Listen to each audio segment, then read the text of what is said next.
Well, good evening. Welcome to Space Oddities. Thank you for being here on this Tuesday evening.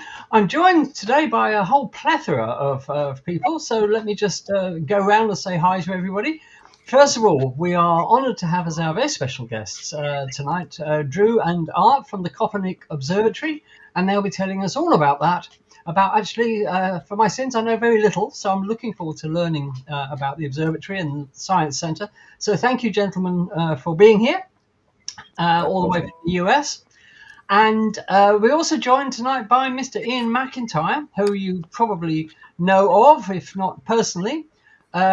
We had to invite Ian on because he's actually papered the whole of one room inside his house with photographs of us, and it was getting a bit creepy. So we thought that, to avoid any sort of hostility, we'd better invite him on. So anyway, Ian, you're very welcome, of course, as well. Thank you. And we've got some of the usual suspects. We welcome Bernard back after a bit of an absence. So hope you're well, Bernard. Yes, I'm good, thank you, and hope everyone is doing well as well. Good. And we've got Pete. How are you, Pete? I'm doing fine, thank you. Hope you're all doing well as well out there. Good, yes. Thank you. Lou, looking a bit blurry, but no change there. We're always in a fight with technology, but yes, doing well. I saw the comment, got to check the box. I'm doing fine. Good. Well, glad you're here. Thanks for being here, of course. And Roger, of course. How are you? Yes, Roger's fine. He's doing semaphore underneath the desk, so we know he's fine. Apologies from Daz tonight. Daz can't join us tonight because he's very ill with. I'm all the better for being here. Well, you smarmy person.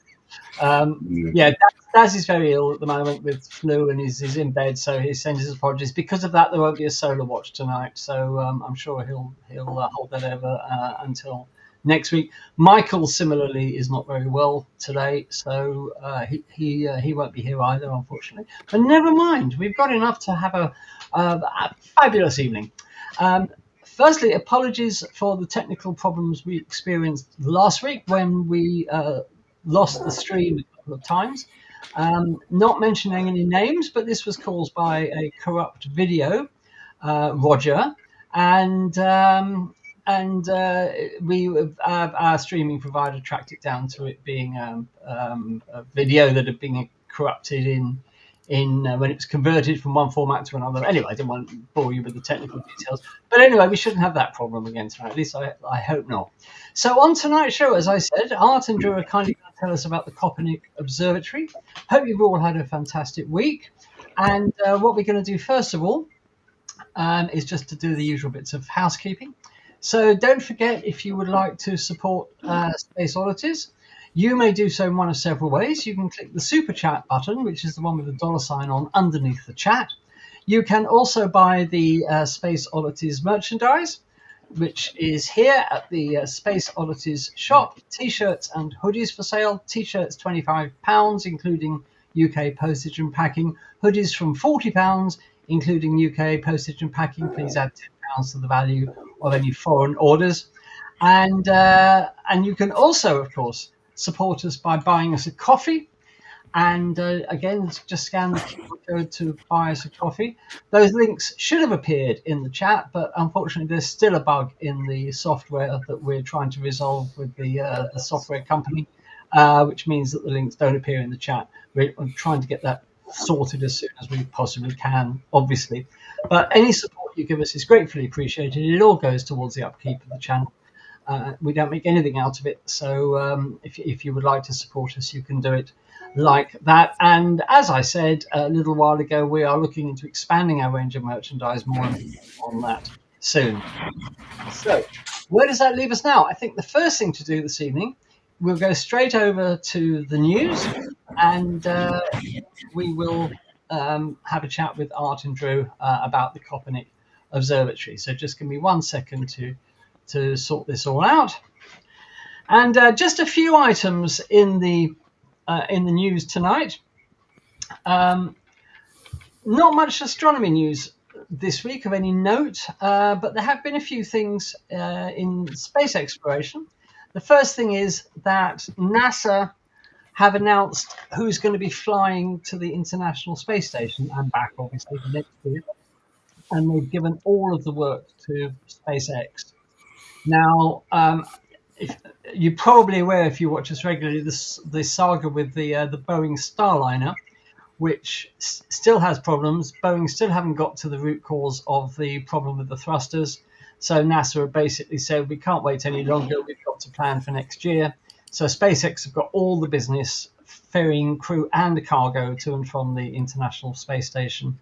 Next year, it's not looking good for Boeing. Rumors persist that Boeing are trying to exit the space business altogether because it's costing them too much money. Starliner has already involved them in 1.6 billion in extra charges because it's a fixed price contract, and they've had all the money they're going to get out of NASA, and all the problems at the moment to solve them are being paid for by Boeing, and it's cost them 1.6 billion at the moment.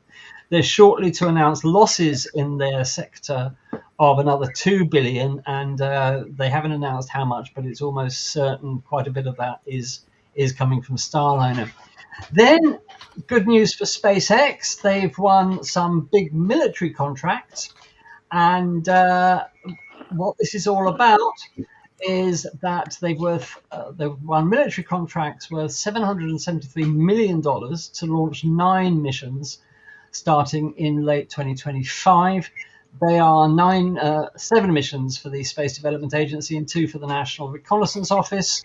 SpaceX, Blue Origin, and ULA were chosen to bid, but SpaceX got the business because they're the only company of those 3 that has a launch vehicle that is certified for military contracts and indeed flight in general.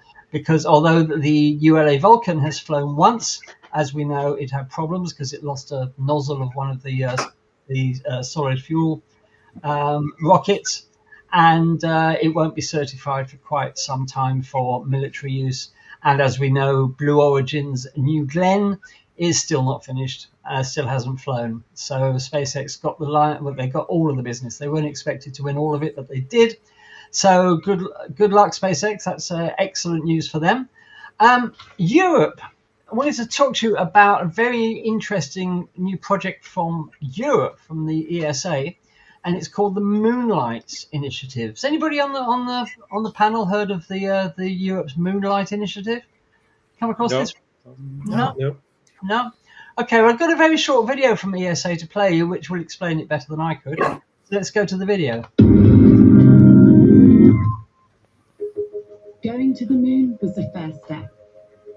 Staying there is our next ambition, with dozens of international public and private missions setting their sights on the lunar surface in the coming years.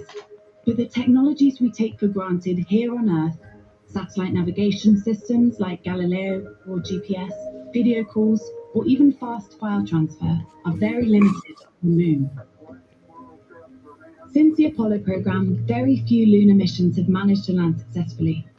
We cannot have a sustainable lunar presence without reliable and autonomous communications and navigation. That's why ESA is working with its industrial partners on the Moonlight Initiative to become the first off-planet commercial telecoms and satellite navigation provider. Launched into space, 3 or 4 satellites are carried into the moon's orbit by a space tug and deployed one by one to form a constellation of lunar satellites. These relays connect to Earth via 3 dedicated ground stations, forging a data network that spans up to 400,000 kilometers. The constellation's orbits are optimized to give coverage to the lunar South Pole, whose sustained sunlight and polar ice make it the focus of upcoming missions. Moonlight will provide data capacities sufficient to serve these planned and future missions over the coming decades, with a navigation service that enables accurate real-time positioning for all lunar missions. This is the Argonaut. This, or any lunar lander, could greatly benefit from the Moonlight program. With a simplified navigational subsystem, our lander saves mass, reducing cost and enabling other equipment to be carried. Its position is tracked in orbit and descent with accuracy of just a few meters, sending real-time telemetry and video footage to Earth as it touches down safely in its target area. It completes health checks and deploys its payload, whether that's supplies for the moon base or a science mission. A rover connects to the Moonlight network, either via the lander or directly to the constellation. Navigating autonomously, it saves huge operational costs, collecting lunar samples that can be brought safely back home again. The Moonlight system is designed to be scalable and adaptable. ESA is working closely with NASA on LunarNet, a new framework for lunar communication and navigation standards that ensures compatibility. So our global customer base can use the service for their own missions or deploy complementary technologies that could join and enhance the network. So perhaps before long, you could be using your roaming data allowance on the moon.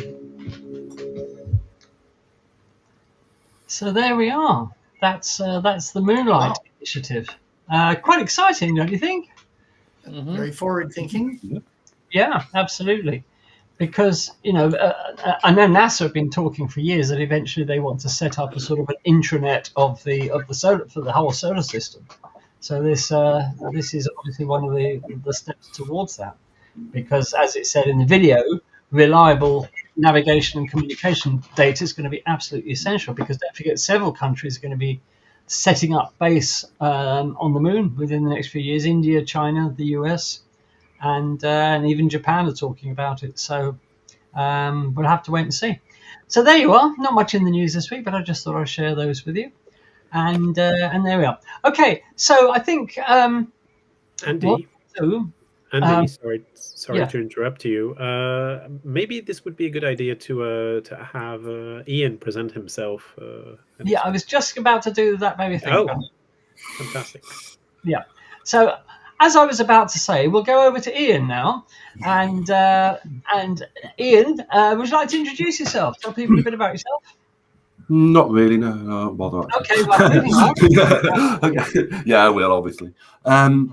Well, as it says on my little blurb there, I'm a student of astronomy at the minute. So I'm doing the Open University course in planetary science and the search for life. And I did the introduction to astronomy. My interest really, I suppose, from childhood, I suppose most people on the panel here are similar to that. It had the stars on the ceiling, those little stickers and everything, all the books, all the childhood books and things.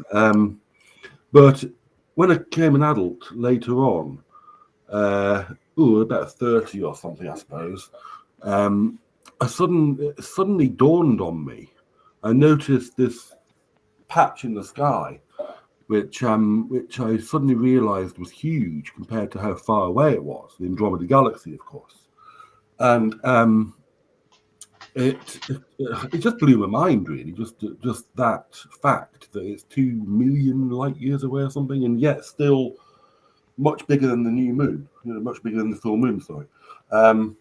It's enormous. So that blew me away. Other things about me, I'm a musician. I studied music at university. I play piano, I do organ and so on. I'm also Catholic. I'm religious, so that might clash with some people's views here. I don't know. I don't think it does, personally. So each to their own. Each to their own. Yeah. Right. Okay. Thank you very much. And we hope you enjoy yourself, Ian. Thank you. Yeah. Nice to have you here. Okay, so what I'll do now is ask Lou to introduce our two guests for this evening, if I may. Well, all right. I'll introduce Drew Desker and Art Cacciola. I've known Art actually for quite a while, and just met Drew recently at Astrofest.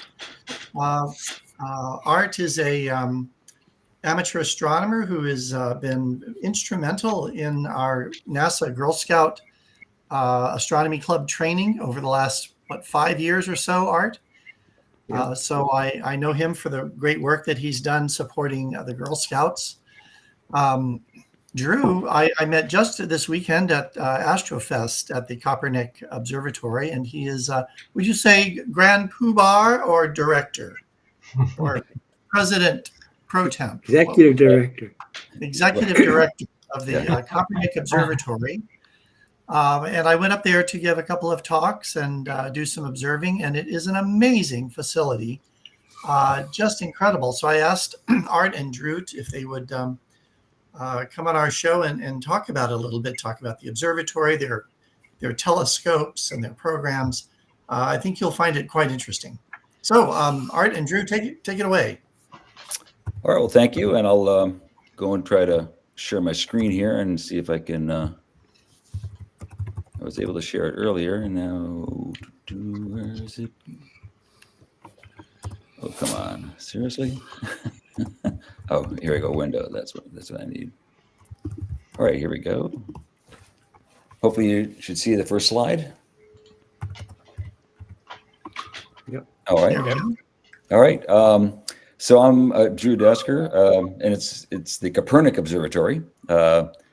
And joining me today is, again, I'm the executive director, and Art Cacciola is actually one of our board directors, as well as one of the educators that we have up at Kopernik. So the Kopernik Observatory is named after the Polish astronomer Mikołaj Kopernik, which most of you should probably know as Nicholas Copernicus. And he developed the heliocentric model of the solar system. And the amazing part is he did it all naked eye. The telescope wouldn't be invented by Galileo for another, 3/4 of a century later. So again, he did he ultimately determined, using math, that if you put the sun in the center, it all makes sense. And in the early 1970s, there was a group of Polish immigrants, people of Polish heritage, here in the southern tier of New York. We're about 180 miles northwest of New York City, on the Pennsylvania border, and they wanted to commemorate Copernic's 500th birthday. In 1973, Copernik would have been 500 years old. And as I like to say, rather than buy a statue, plunk it in a park, let's do something. So they thought about actually building an observatory. And then there's actually a science center in downtown Binghamton called the Robeson Museum and Science Center. And their director of their planetarium, a guy named Richard DeLuca, had actually purchased a secondhand dome. And you can actually sort of see it here in the screen. And originally they were planning on actually building a small observatory right there in downtown Binghamton, but pretty quickly determined that the city lights was just going to be, fighting against what it is that you want an observatory to be. So they ultimately found some land that was donated by people, again, of Polish heritage, and started to raise the money. They actually had a big gala, and this is actually some of the original founders. The gentleman on the left is Dr. Ed Kozlowski. The gentleman on the far right is Richard Miller. They were part of that Kopernik Society. The man in the middle and sort of the black plaid suit is Ed Neslik, was a big contractor. Again, always also Polish extraction. But the gentleman to the left, between Dr. Kozlowski and Ed Neslik, is Commander Jim Lovell of Apollo 13. So this was 2 years after the Apollo 13 mission. And he actually came up to Binghamton to sort of help us fundraise for that. Eventually, they did pull together the funding to do that and started building the observatory. In fact, that the dome that you see sort of being placed on the left there is actually that original dome that was that Richard DeLuca had sourced. And then finally, in 1974. It then opened up. We had 2 domes and a small classroom.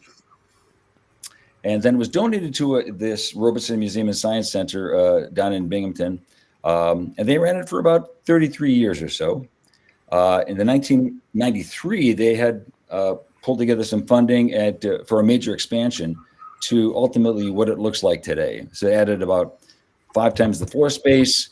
You'll notice there's the 3rd dome that popped up, and I'll talk about what I got in those domes here in a few minutes. And they ran it for another, probably 15 years. But then in 2006, they announced that it was too expensive to run. They were essentially going to mothball it or otherwise shut it down. And so Kopernik Society, that group of Polish immigrants, who actually have been supporting it throughout this whole time as well, said, look, if you don't want it, we'll take it back. And so in 2007, the Kopernik Observatory and Science Center, KOSC, returns to the Kopernik Society. And so we are, in fact, a 501c3 in the U.S. That's a nonprofit or a not-for-profit organization. And our mission is really to be an innovative leader in interdisciplinary, lifelong learning in science, technology, engineering, and math. As I like to say, we're more than just 3 telescopes on the top of a hill, but we are, in fact, 3 telescopes on the top of a hill. These are our three main domes, and I'm going to tell you what we've got inside. The dome actually you see here that's open is home to our astrophysics superplanetary refractor, and we use it primarily to look at planets. We look at the moon, and when we put a Herschel wedge on, we're able to look at the sun. In one of the other domes, we have we just recently, it's in the last 5 or 6 years, upgraded this 14-inch reflector to a Celestron Edge HD with a CGM Pro mount. And then our flagship scope is a Optical Guidance Systems, OGS. It's a Ritchie-Crichton reflector. Now, we used to actually look through this scope. We used to put eyepieces on there. In fact, I remember being up somewhere in the 90s, I guess, looking through that scope at Halley's Comet as it was leaving our solar system. But this scope is really designed to take pictures. And so we got some funding and got just an outstanding imaging rig. Art, do you want to? It was at the time it was called Finger Lakes Instruments. I don't know what they're called now. They got bought out. Do you recall? It's still Finger Lakes Instruments, FLI, okay. Out of Rochester and Binghamton both. Right. It's like you said, it's Ritchie-Crichton designed by Optical Guidance Systems. It's an F8, and it has the FLI camera, and it has the FLI filter wheel and the FLI focuser on it. And on the side of it, we use a little Vernon scope. It's a Brandon 80 millimeter. That's our finder, but it's a very, very nice triplet. Yeah. So at this point, this scope is reserved exclusively for imaging. And again, some of the imaging we can do, actually, this is M101 and that supernova that was present back in May of 2023. And actually, when we do talks or do school groups, when come through there, I have another image without the supernova, and then I say, okay, now what do you see that's different? And so we get to talk a little bit about that. One of the other scopes we have is also a heliostat, and it's basically I think it's a 5-inch refractor that is resident in our physics classroom, and it's got a set of mirrors up top and a controller that we can actually look at the sun. So this was actually the eclipse that happened back in August of 2017. But along with those sort of permanent scopes, we have a number of other scopes that we take out into the yard, and that we bring out for sidewalk astronomy. One of the other scopes we have is this one right here, and it's different names. We call it a Springtonian, sort of, but basically, although this is not the greatest view of it, but the eyepiece is literally right in the center of rotation on that mount. So it really ends up being a wheelchair accessible scope. And this particular image here is the Binghamton Philharmonic, our local orchestra, was doing a concert that included Mozart's 41st Symphony. It's also known as the Jupiter Symphony. And I know the executive director of the symphony, and I said, hey, look, how would you like it if we brought some scopes down so that people could see Jupiter before they hear Jupiter? And it was quite very, very popular. We really enjoyed doing that. Actually, Saturn was out as well, and so it's very, very well received.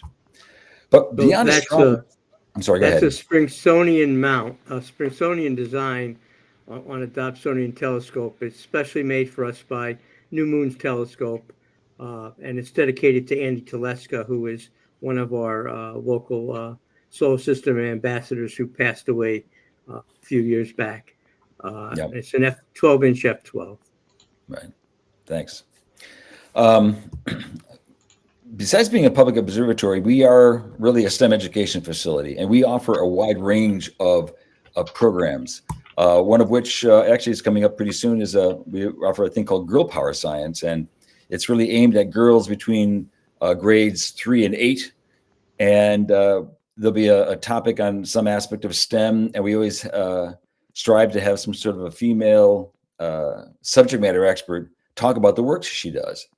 And in this particular image, we actually had an astrophysicist from Goddard who talked about how she uses satellites to look at carbon dioxide levels and how that affects global warming. And then, because it's a video conference, our girls get to ask her questions. And one of the girls asked, "How did you get interested in astrophysics?" And she said, "Well, when I was in college, I was an English major, but my boyfriend was a physics major, and we'd go from observatory to observatory. I eventually dumped the boyfriend, but I kept the astronomy." And now she has her PhD in astrophysics and works at Goddard. I think she's still there. But we start really early. We have a program called Kopernik Kids. It's for literally kids as young as 3 years old, with a parent, to just start to look at the world sort of through the eyes of a scientist or an engineer and try to slowly begin to think about, how do things work? We do a lot of school outreach. This actually was part of a NASA grant that we received, helping students understand what it's going to take to keep astronauts safe as they go for long duration flights. And then when they go to places like the moon or to Mars, how do you build a habitat? And so we actually had them 3D build out of Play-Doh, a Mars habitat of their choosing. And every kid got a little, in the lower right-hand corner, you can see those little astronauts there. And, those are 3D printed astronauts that every kid got to take home. We also have a portable planetarium that we're able to take out on the road. And again, always proves to be very, very popular. We have a very extensive summer camp program. Literally the week after school ends, our summer camps start up. This past summer, we had almost 200 students over an 8-week period of time. Here's actually one of our students looking through that astrophysics superplanetarium, and here's that you can see that Herschel wedge providing the safe viewing of the sun. But just to give you a sense of the kinds of programs that we offer at summer camp. So for grades 2 and 3, just general super science discoveries, and every day is a different focus. Secrets of code, stars, space and stars. What's in your backyard? So not everything is always about astronomy. Welcome aboard the International Space Station. I'll talk a little bit more about that in a moment. We had a virtual reality camp, a rocket design camp, creative construction, and Return to the Edge of Space, which is a weather balloon. And I'll point out some of that as well. So these are kids to start really focus on hands-on activities, not just sitting there working on worksheets, and try to keep them engaged and interested in STEM. But as I said, not everything is always about astronomy, and so again, because we're out in the woods, we have an opportunity to do some field trips and see what the flora and fauna is like out there. We've recently started doing some work on virtual reality, and we're finding that to be a very popular area for us to expand into. We're hoping to do the same thing actually in schools themselves. One of the camps I talked about earlier was this Welcome Aboard the International Space Station. And basically this is for rising 4th and 5th graders. And so students will learn about what kind of training astronauts go through, what kind of work they do on the ISS. I then talk about satellite orbits and radio communication. And we actually partner with an organization called ARIS, and it's called the Amateur Radio on the ISS. And they do about 50 to 70 educational contacts a year with schools and other organizations, where you actually have to make an application. You have to show you have an education plan, you got an equipment plan.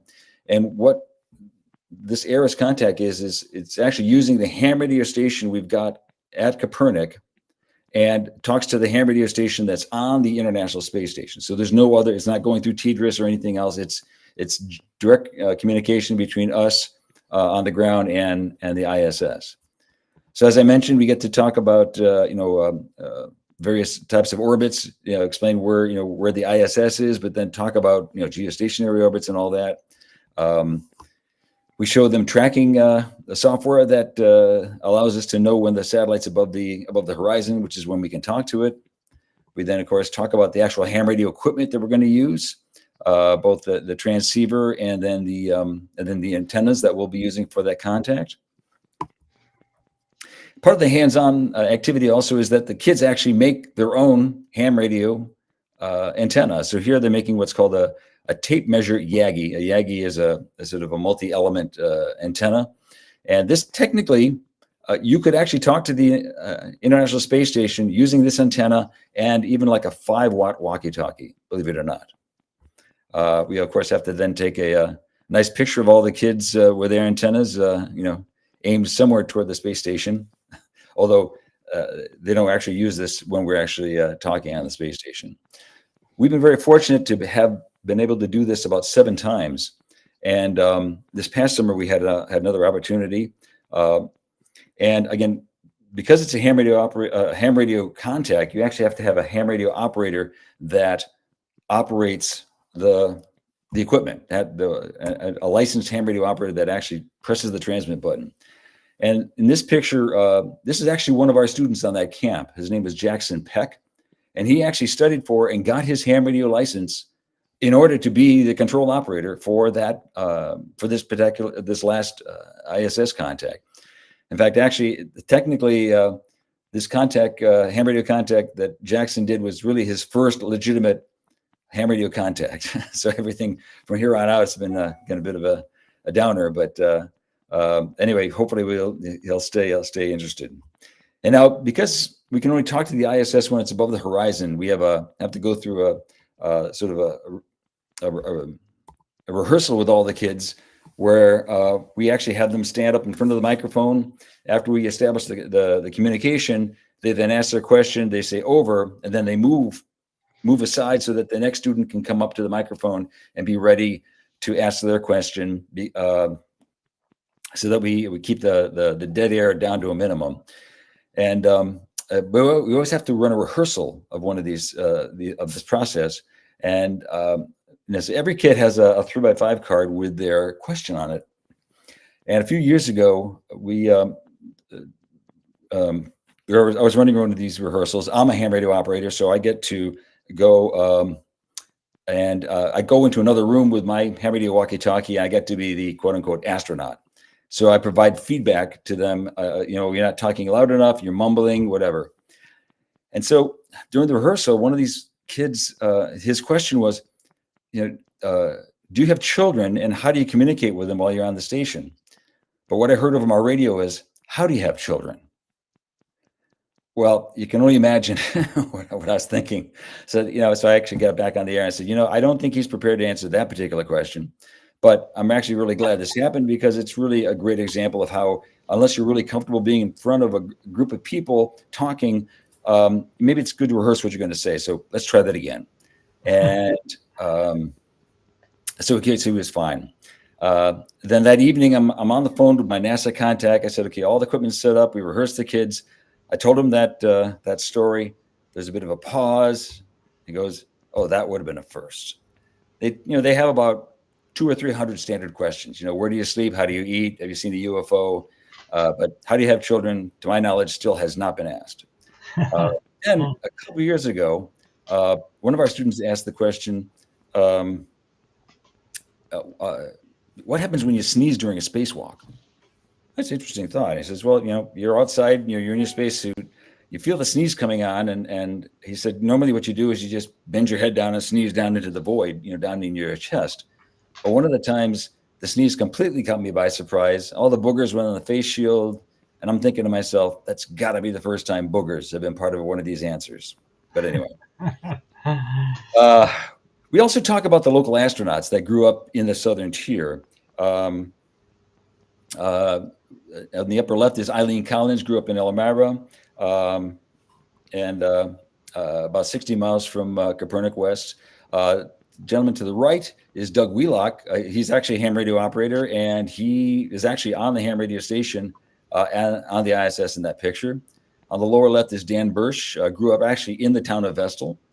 And then on the lower right is Doug Hurley. He was the pilot of the last space shuttle mission in 2010 and was the commander of the SpaceX Crew Dragon, the Demo 2 mission. He and Bob Behnken were the first astronauts to fly on a Falcon 9 rocket. Then we've had another camp called Journey to the Edge of Space, and where we actually build a payload that has cameras. Actually, this is an image from one of our weather balloon payloads. And you can actually see the curvature of the Earth. So we've got equipment on the inside that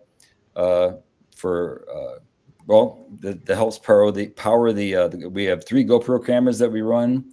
We run a ham radio tracking system called APRS that allows us to track this system. Actually has a little GPS receiver on board, and once a minute sends a packet out through a network of ham radio stations throughout the area that then receive those packets and then publish the location on a website, so we know longitude, latitude, and altitude from those packets. And we have the kids figure out what how to determine where the longitude, latitude, and altitude is. We also ran a slow scan television. We actually had a camera on board where it would take a picture, and then throughout a flight through ham radio, it would send through slow scan an image from space. And so you can see the image on the left is the kid testing it out, and the image on the right is from that flight. We also would use a spot tracker as sort of a belt and suspenders for trying to recover it afterwards. So on flight day, we actually take our weather balloon, get a big tank of helium, and inflate it. Then we launch the payload. Now, when we launch the balloon, it's about 5 feet in diameter, full of helium. There's a parachute there. There's a radar reflector there, and then in this case, our payload is down here. One of the cameras we have is always looking up at the balloon. At this point, the balloon envelope is actually about 27 feet in diameter.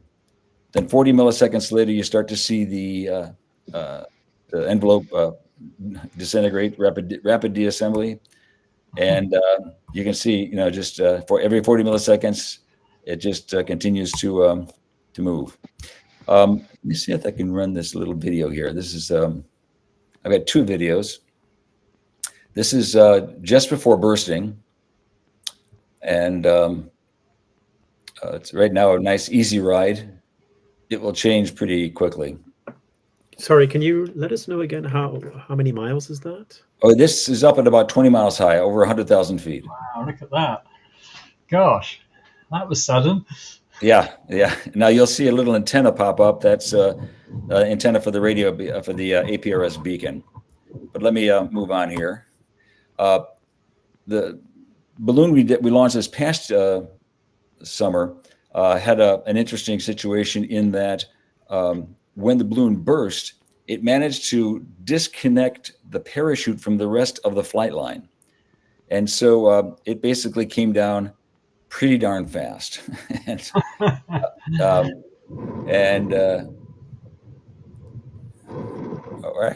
take that back. This is actually one of the other times typically these balloons land in the trees, except for this time.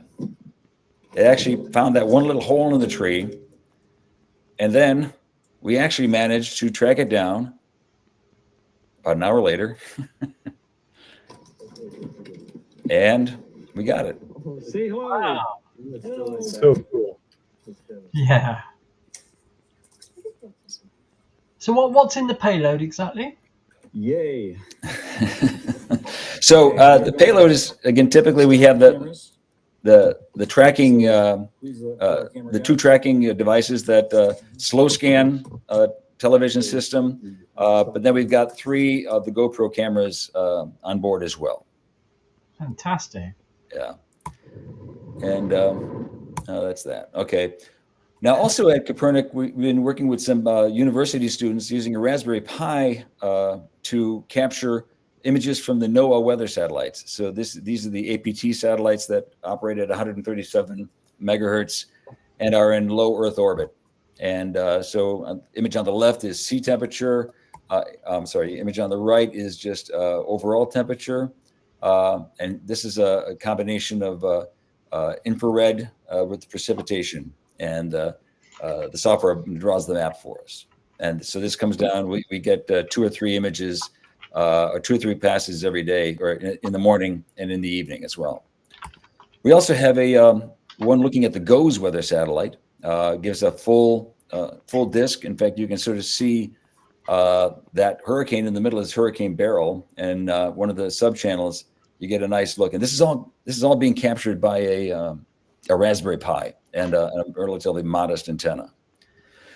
Now, along with our summer camps, we also do Friday night programs, and which is actually like our Astrofest was part of that. But every Friday night from March to mid-December, we do some talk on some aspect of science and technology, not always about astronomy. And we always invite people to attend those Friday night programs. And then back in March of 2020, we had to stop doing it because of COVID. We couldn't just gather a bunch of people in a room like this. So we said, all right, fine, we'll just sort of hold off for a couple of weeks until this COVID thing blows over. And that didn't exactly play out as we had hoped. So about a month or 2 later, we said, look, we got all these speakers lined up. Why don't we have them zoom into our facility? We'll just put it back out on our YouTube channel. And now we've got 13,000 subscribers on our YouTube channel. For our Friday night programs, we do live observing sessions.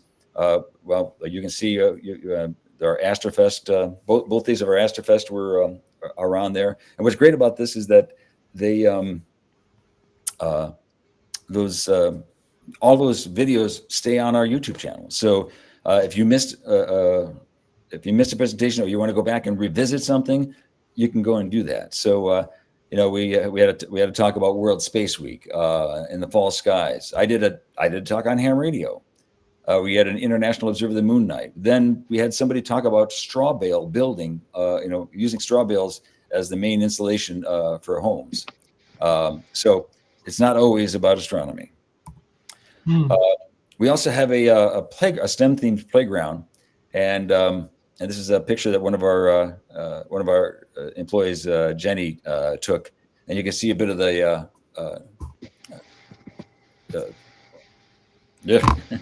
Milky Way in this picture.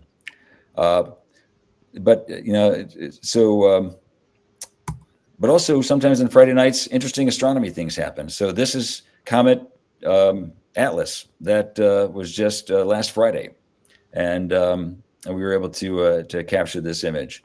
But not everything happens on a Friday. So a couple of Thursdays ago, we had that big G3 storm, and we had some northern lights. Now we're at 42 degrees of north latitude, so it doesn't happen often. But when it does, we definitely want to grab at it. Now we're very, very, very fortunate, and Art is part of this, to have a real dedicated group of amateur astronomers called the Kopernik Astronomical Society. This is actually in our 20-inch scope using SkyX for mapping the where we send the scope, and then the software to actually capture the images. And not only do they help us on Friday nights, plus their own events up there, but also they'll go to places like Cherry Springs or Stellafane and do do astronomy. I think this is stellophane, as I recall. And as Lou mentioned, Art is very involved in our Gemini astronomy group club. This is the Girl Scout group that is resident here at Kopernik as well. So I tried to go quickly. Hopefully, I didn't overextend my welcome here, but not at all. Not at all. Any questions? I'd be happy to answer them. That was very, very interesting. Thank you so much for that, Drew. Can I just ask you, how is all your work funded? Because you do an incredible range of activities. I mean, how do you pay for it all? Well, I find a bunch of people who are willing to work really cheaply. The old story. Well, we're not funded by any university, so basically, we have memberships. We belong to the ASTC, Association of Science and Technology Centers. So our membership helps with that. Our school outreach probably does about a third of our income. Our summer camps take about another third. We do get grants. We get donations.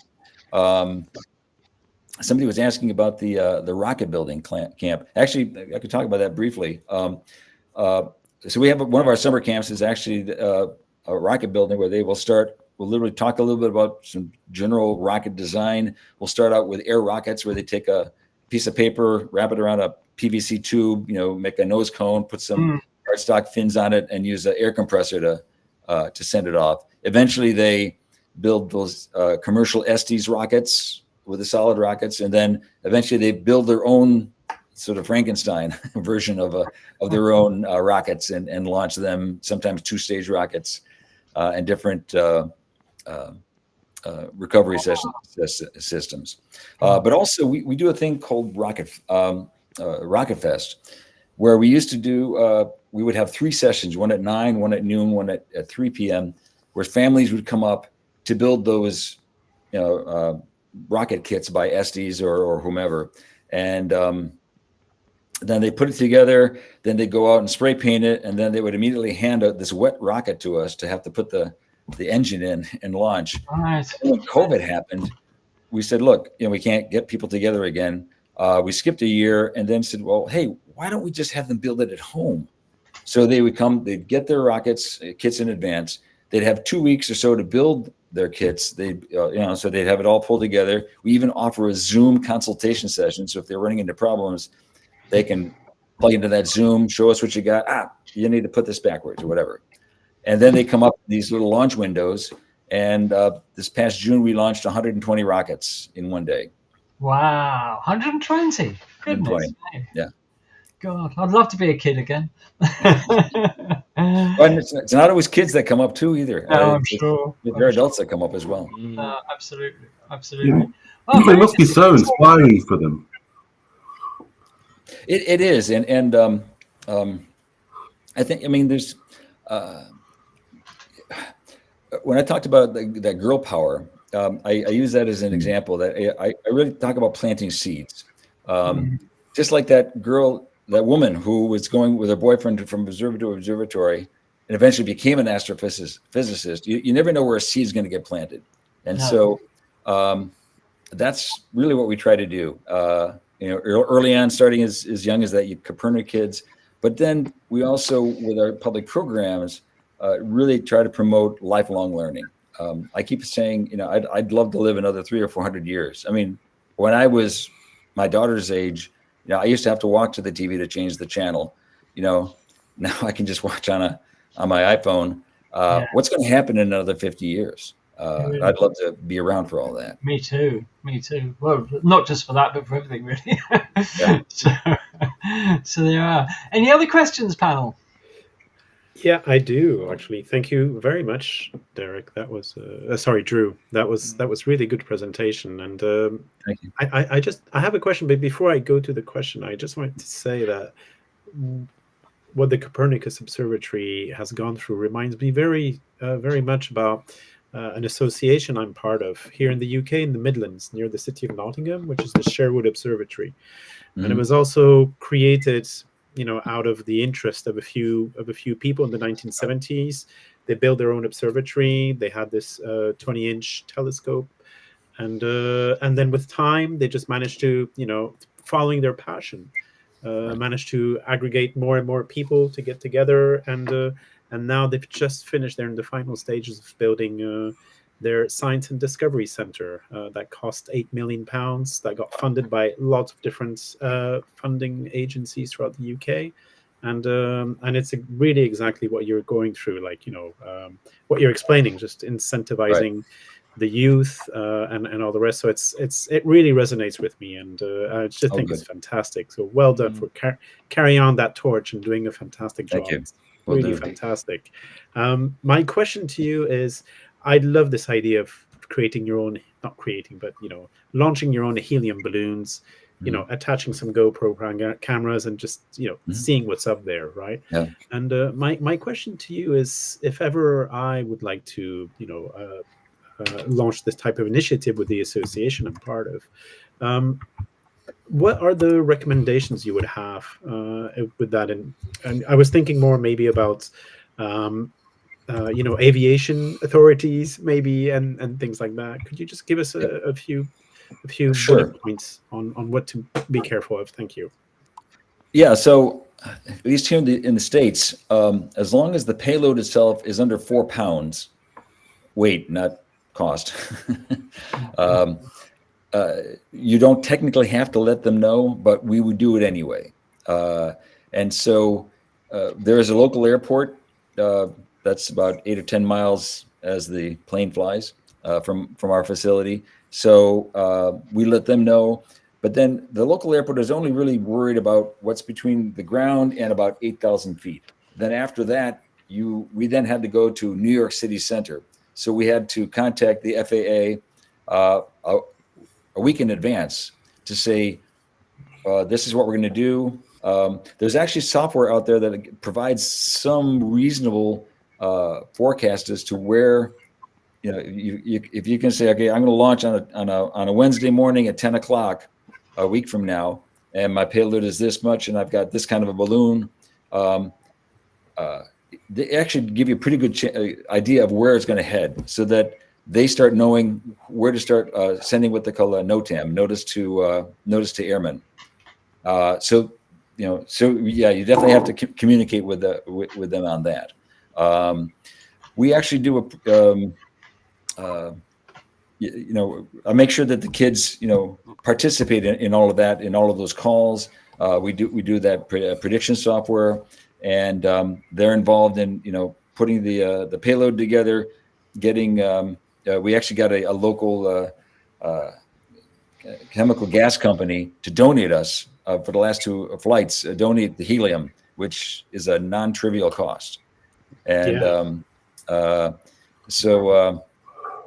and then again, my background in ham radio, there are these tracking devices. Again, if you were to find a local ham radio person, you just say APRS to them and say, I know what you need, and it really is.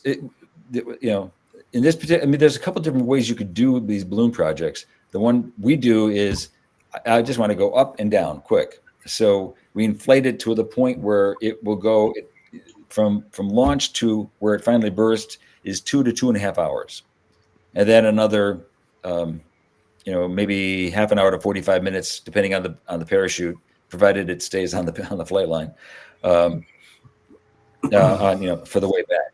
There are other programs, other balloon programs, where they actually have, they will go up to maybe 50,000 feet, and it will circumnavigate the globe and just continue to run. Wow. In fact, I don't know if you remember a year or two ago when the Chinese had that balloon that got shot down over the U.S. Well, apparently, people, the military got really, really concerned about almost anything that was up there, and there was actually one of these ham radio balloons that was circumnavigating. They, for some reason, didn't ask, and they shot it down with a $500,000 Sidewinder missile. Oh no! Yeah. But by the way, Daz, thank you very much. Sure. Thanks, Bernard. Daz says, "I love the outreach. Please, can you talk a little more about the rocket building class?" Oh yeah, that's what I saw. Yeah, I did that. I did see that in Daryl's. Right, that comment. was it, was it? Okay. Yeah. Right. I don't know, Art, if you had anything else you wanted to add that I missed. No, just that KAS, or the Kopernik Astronomical Society, are the volunteers that help put in a lot of hours, but we love doing outreach and doing things with the observatory. It's a wonderful facility to support. Yeah, we're very fortunate. They help run the scopes. They help train the interns. We have high school interns that will come up to help run the scopes, and actually one of our interns slash Girl Scouts that Art was worked with extensively is getting her degree in aeronautical engineering. Yeah, astrophysics out of Embry-Riddle, Florida. Wow. Okay, viewers. So, if you have any questions for Drew or Art, then please put them in the comments. I'm sure they'll be more than happy to ask them. So, what would you like to do more of in the future? Have you got any plans? Yeah, actually, sort of like what Bernard was saying, we're actually looking at expanding our facility, adding another classroom. Right now, the portable planetarium, we have two inflatable domes. We can only use our small one in the facility we have right now. We'd like to have a larger classroom so we aren't capacity constrained. Right. We just actually got a grant to get a STEM van. So basically a large commercial van that'll allow us to take our planetarium and other resources on the road.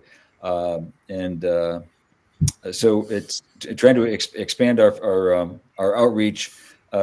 Again, a lot of what we try, what really brings in funding, and where I see more funding being possible is in that school outreach. In my mind, we should have a school bus up at Kopernik every day. Absolutely. And so that's what we'd like to be able to do more of. Now, I mean, we've taken our planetarium. I mean, Art's taken it up to Plattsburgh, like a 5 or 6 hour drive away, just it's a unique resource that you don't find very often, and being able to bring it to the school, it helps reduce the cost of the school, actually, because trying to bus all the kids to us, you end up killing the entire day versus I'm going to just take a 45-minute slice out of their day for the Kopernik program, and then they're back into class. So we find that must be a weird sound on the headphones. I'm sorry. Who was that? I missed it, Mr. Roger. Oh, okay. No, I don't know where that came from. Anyway, so I mean, with regards to the kids, do you find as time goes on that they're more interested in stuff like that? Because we see kids sitting with their mobile or their cell phones all day, and not having much concentration span and all these things. How do you find it? Yeah. There have been times we've like during our summer camps, we make a point of saying, okay, your phone is going to stay in your backpack until the break time or lunchtime. When school groups come up, we typically don't have them there. But I think with our focus on hands-on activities, we do get, I'd say, a fair decent of engagement. I mean, we're not going to turn everybody on to everything. No. But it's I always say that, and especially when people come up at night and they look through a scope and they're sort of struggling to find it in the eyepiece, then all of a sudden, oh, I see it, oh my gosh, that excitement. Never get tired of that. No. And nothing beats that moment. I know that with my own daughter, when I show her something new through the telescope. Yeah. She's like, oh my god. And nothing beats it. You can look at all the pretty photos and videos you like, but nothing beats that first kid's experience with the telescopes. Yeah. Well, again, to me, it's all about. I'm sorry. Sorry, what was that, Ian? You see Saturn for the first time. For example. It's quite incredible. Yeah. I mean, Saturn is the one to show them, but of course at the moment its rings are fairly well closed, and it's not as impressive as it normally is. Well, But again, like an opportunity to talk to an astronaut on the ISS, asking the question that they wanted to ask. And I tell the kids, okay, when you go back to school in September, and your teacher asks, so what did you do that was exciting over the summer? You can say, well, I talked to an astronaut on the ISS. So wow, That's amazing. Yeah. Well, we're actually having an educational event here on Space Oddities, we hope in February, involving 2 astronauts from the Polaris Dawn mission, Sarah Gillis and Anna Menon. And we hope to get children from both British and American schools involved live with that, talking to them. So nothing is confirmed yet. We're talking to Polaris Dawn at the moment, but we hope to do a big education event because it, like everybody, it's all about inspiring the kids. That's the crucial thing to do. So we hope to pull that off in February to coincide with National Astronomy Week here in the UK. Cool. So there you are. Daryl had a question here. He said, saying about using ham radio, how do you cope with solar flares and resulting blackout? Right. So right now we're going through that 11-year cycle, and so when we get some big dollop, it sort of temporarily deals. So does a blow on HF communication, sort of high frequency, where you're using the ionosphere to balance your signal. Sure. One of the other things I get involved in is actually there are other ham radio satellites that I can actually talk through, including there's actually on the ISS they actually have a when the astronauts are talking to students, they can actually configure it in such a way that I can send my signal up to the ISS, it receives it and sends it back down on another frequency, and I can talk to other hams through the ISS. Wow. And so and I actually do that from my car. Wow. Yeah, it's and so, but on the other hand, then after that sort of settles down, I mean the propagation recently has been just outstanding, and so that's where I can talk. With 100 watts, I could talk from the U.S. to Australia without any issue whatsoever. I'm not quite sure what frequency you're using, but of course with amateur radio, it's possible to hear meteors coming through the atmosphere as well. Yes, in fact, there's a very small subset of hams that will actually use the meteor trail to bounce their signal off of as a reflector. We call that meteor scatter. Yeah, I have a friend who used to do that. Yes, yeah, they still do that. Somebody said lost YouTube, but anyway. Let me just have a look. There's hams that actually will bounce their signal off the moon, called EME, Earth, Moon, Earth. We're fine. YouTube's fine. Yeah, it's amazing stuff. So there you are. Viewers, do you have any more questions for our special guest this evening? Obviously, we'd obviously like to pay you a visit at some point. We'll go to all these places. But it seems you are doing a lot of different activities. I've seen observatories with outreach before and doing things with children, but you really do have a big variety of activities. Thanks. Yeah, it's again, astronomy is clearly what people initially come up for it, but to me it's also a way to just sort of hook them in and say, okay, well, it's part of science, it's part of engineering, and how do you want to plug into that? Exactly. What can you do with that? I mean, that's ham radio has got what got me interested into becoming an electrical engineer. But yet now that I run this observatory, I'm quite interested in astronomy as well. Sure. Although I'm still learning every day. Wow, fantastic. Okay, well, there don't appear to be any more questions. Thank you so much for that presentation. That was really interesting. And, well, thank you so much. Thanks for the opportunity. I think it's made us all want to pack our bags and pay you a visit immediately. Please do. Please do. Yeah, we'd love. Yeah, thank you. Yeah, thank you so much. Well, Gentlemen, Drew. Sorry, Ian?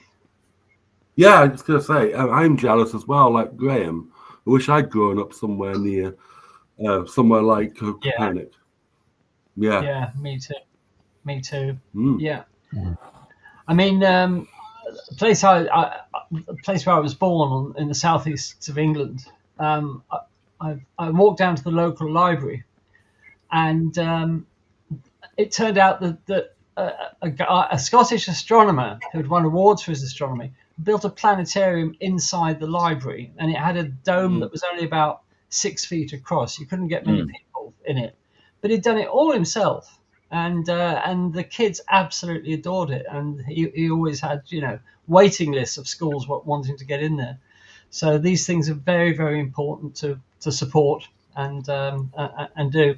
So, gentlemen, you are welcome to stay with us for the rest of the evening. On behalf of Space Oddities, we'd all like to say a big thank you. So please can we give the traditional round of applause for our guests, and Ian, of course. Well, Ian, you can stay to the end, obviously. But Drew and Art, do feel free to drop in any Tuesday evening. Just turn up. You've got the link. The link doesn't change. So if you've got anything you want to tell us about that's going on there at the observatory, do feel free to drop in anytime.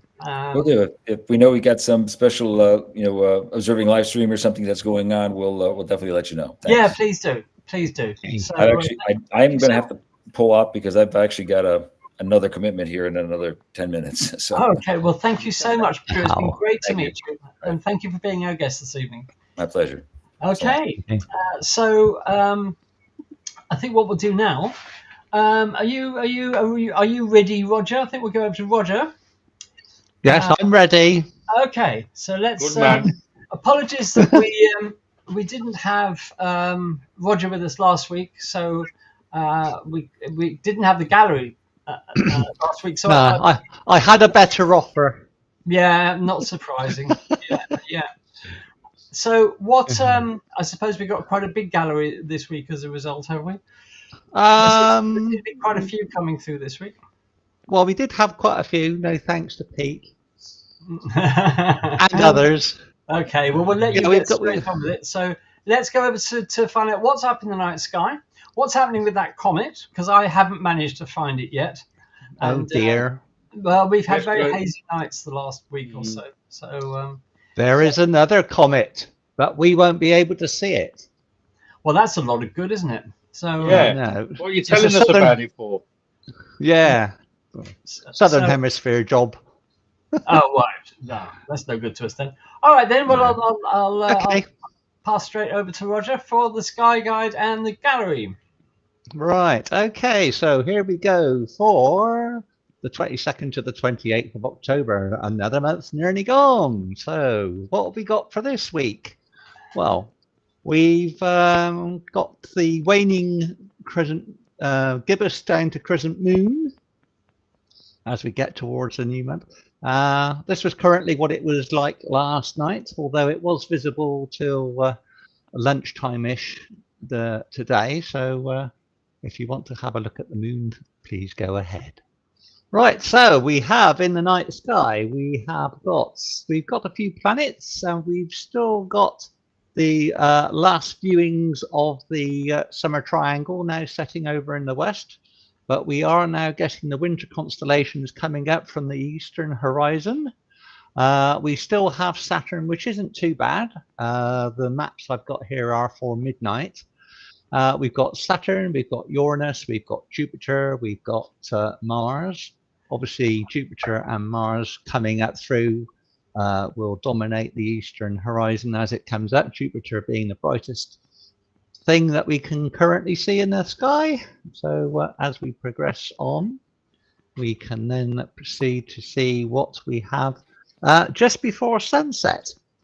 We've got Mercury very low in the horizon. It is getting a little bit further away, but still very difficult to see. But you might be able to just about see it if you've got a very low horizon. But obviously Venus is a much more obvious object to see in the after sunset, but it will become much more prominent as we get through to near the end of the year, when it will become quite a bright evening star to most people.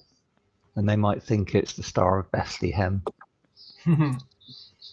But if you want to see some interesting things on the 27th, we've got a transit of Ganymede, and then also we've got Dione and Rhea on Saturn.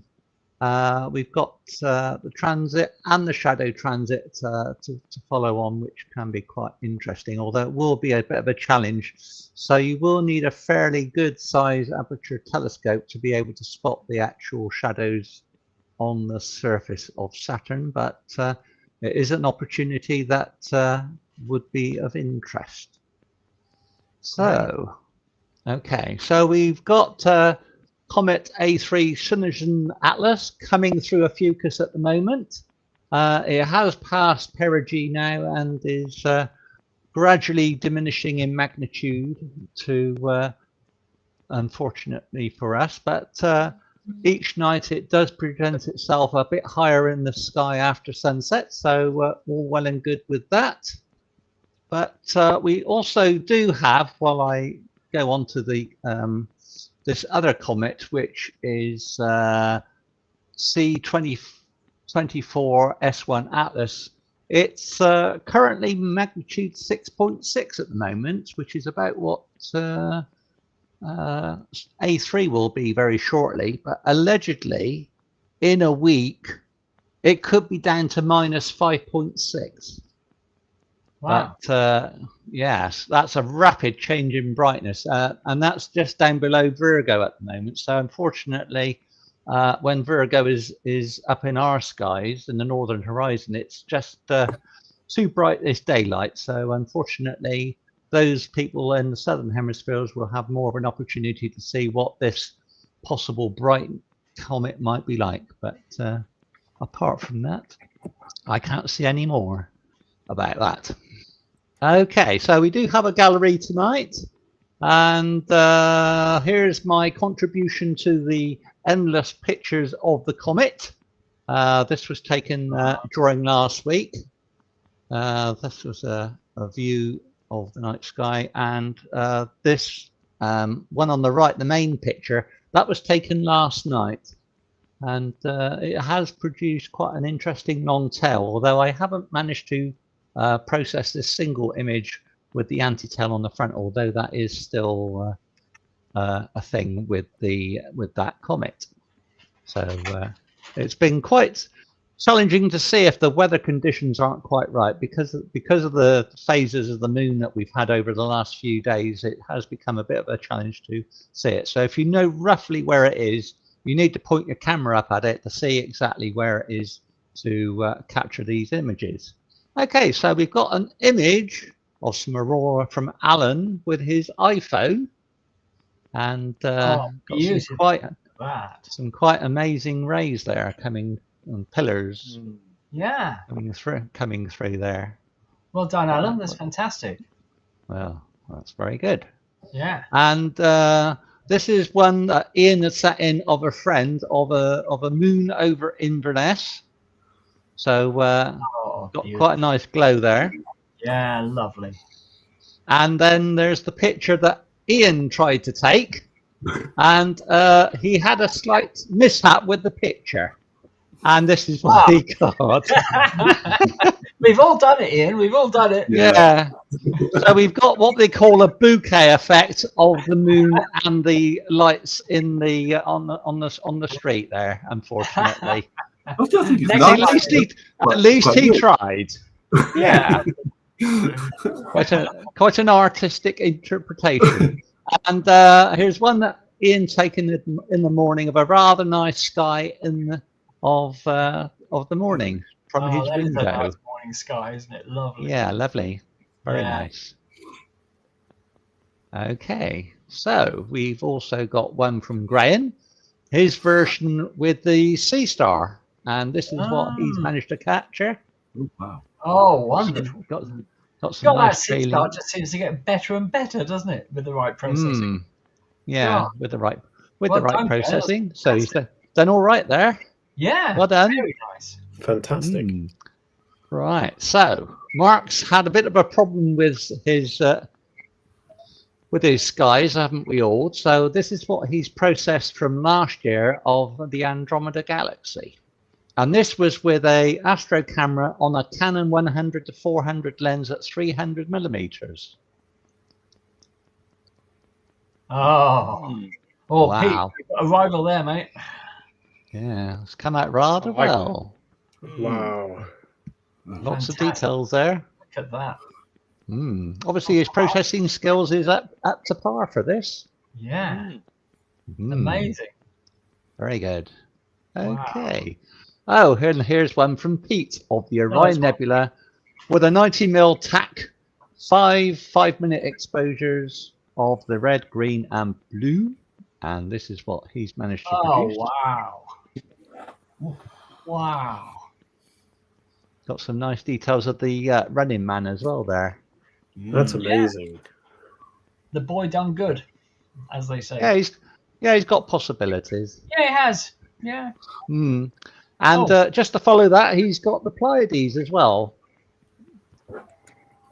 Oh, wow. And he's managed to capture all that dust around it and around the area as well. Fantastic. As there is. Yes. Yeah. I can honestly say that's one of the greatest photos of the Pleiades I think I've ever seen. You managed to bring out everything, Pete. Right. Okay. And we've got a couple of solar images from Peter as well. And he's got some nice close-ups of the some prominences on the go. Very nice as well. Yeah, very good. nice. I love the details on the surface there. Yeah. Yeah. And then he's got another one, which wow, shows that's even more dramatic. Gosh. Even more detailed. Yeah. Wow. Okay. That's such a good picture of the sun. Isn't it? Yeah. There's a lot of drama. Okay. there.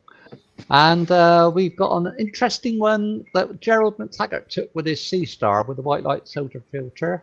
And he's got it. Wow. That's That's great. Fantastic. Look at that. I love that. It's almost like the Jovian belts going across the sun there with those Yeah, it's very effective. those vapor trails going across. Look how parallel they are towards the bottom, though. It's amazing. Yeah.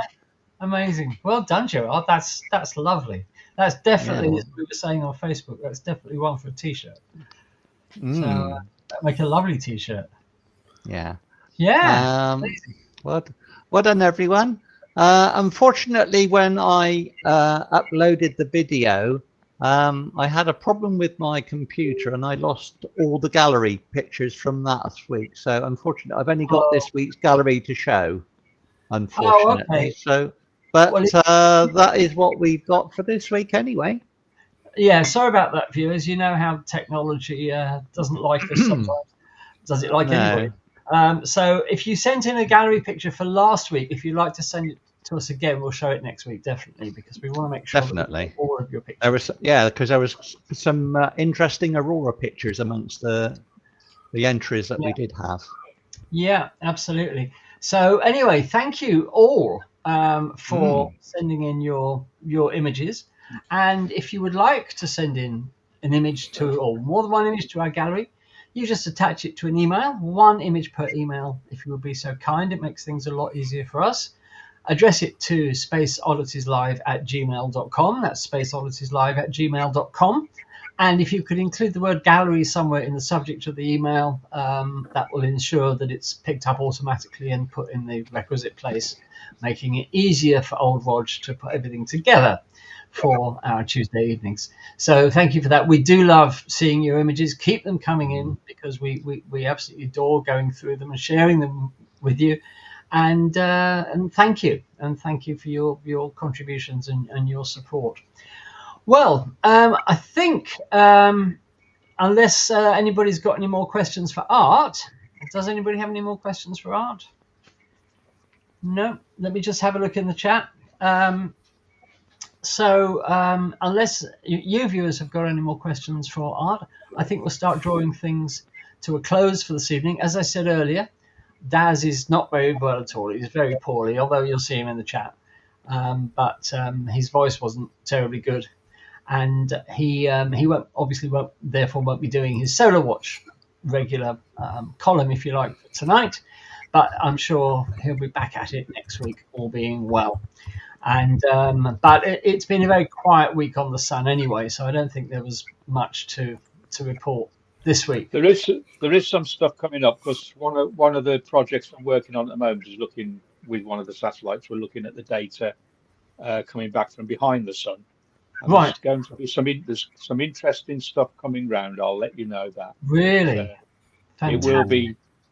So we might be looking at some more aurora soon as well. I'll go into it too deep. Not more aurora. Yeah. Do you mind? I've never seen an aurora in my life. Okay. Just lie on a settee in my front room. It faces north. You just look out and you just see it all. It's very nice. You can go off people, you know, Pete. I know. Yeah, I agree. I mean, to be honest, in the great storm of May, we did have aurora as far south as 41 degrees, which is where I am. But very, very, very faint and very low in the north, apparently. So didn't get to see it because my northern horizon is completely blotted out by lights from the city of Girona. So I don't get to see anything in the north. Including Comet Neowise that I never saw because it was in the north. So I'm feeling a bit lonely here. So I want to see something special in the sky. So let's hope that if we do get more aurora, I get to see them. Anyway, I'd like to thank Art for being here this evening. Thank you very much, Art, to you and Drew for a fascinating talk about your observatory. Keep up the great work, and we wish you all the very best of luck with it. Yeah. And thank you for the opportunity to speak. That's an absolute pleasure. And as I said, you're welcome back anytime. If you've got absolutely nothing better to do on a Tuesday evening, you're always welcome here. So, likewise, if you find your way over to near us in New York, come and visit us. We'll give you the grand tour. Love to. That would be fantastic. I'd like to say thank you to Ian for being here. Hope you've enjoyed your first experience, Ian. Yes, brilliant. Yeah. Good. Well, thank you for likewise, letting me on. you are always you've got the link. You're always welcome to turn up. Yes. So just drop in.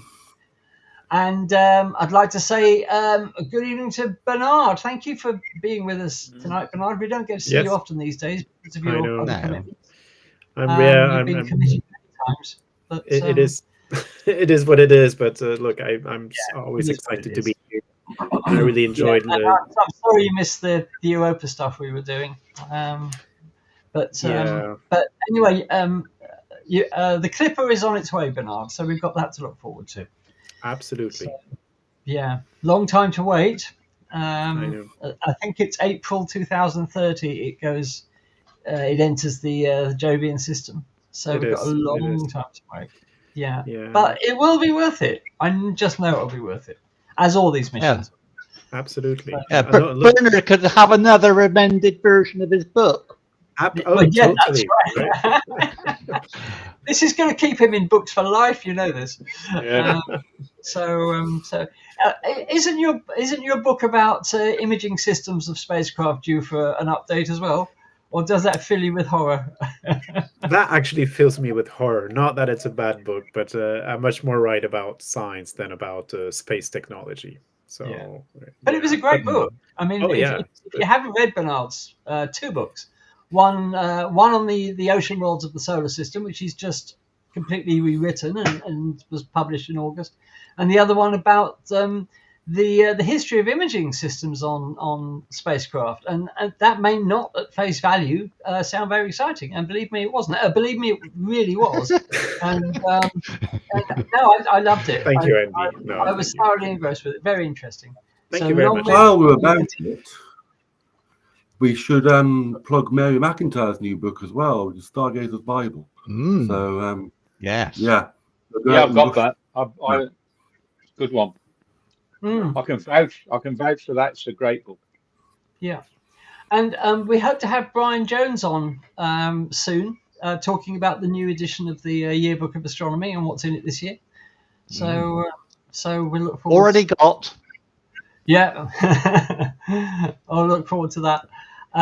So there we are. So thank you all for being here. Lovely to see you again, Pete. Thank you for Roger, as always. And we will look forward to greeting you all again on Space Oddities next week. Don't forget to like and subscribe and leave a comment on the video if you'd be so kind, because it really does help the YouTube algorithm take more notice of us. And we'd be very grateful for that. And don't forget, I'm just going to put this up one last time. No, not Microsoft Copilot. What the hell? Somebody requested that I put this up again earlier. So here's the last chance for this evening. If you would like to buy us a coffee, then scan the QR code. As I said, I'm working with our software supplier to fix the bug whereby the actual link doesn't appear in the chat. And they haven't managed to find the reason for that yet, but we live in hope. So any support gratefully appreciated, because we have bills to pay like anybody else. And it all goes towards keeping us on the air, which is where we want to be, bringing the universe to you every Tuesday. Don't forget, we now have over 400 videos about space and astronomy on the channel that we've created. Can't believe we reached 400, but we have.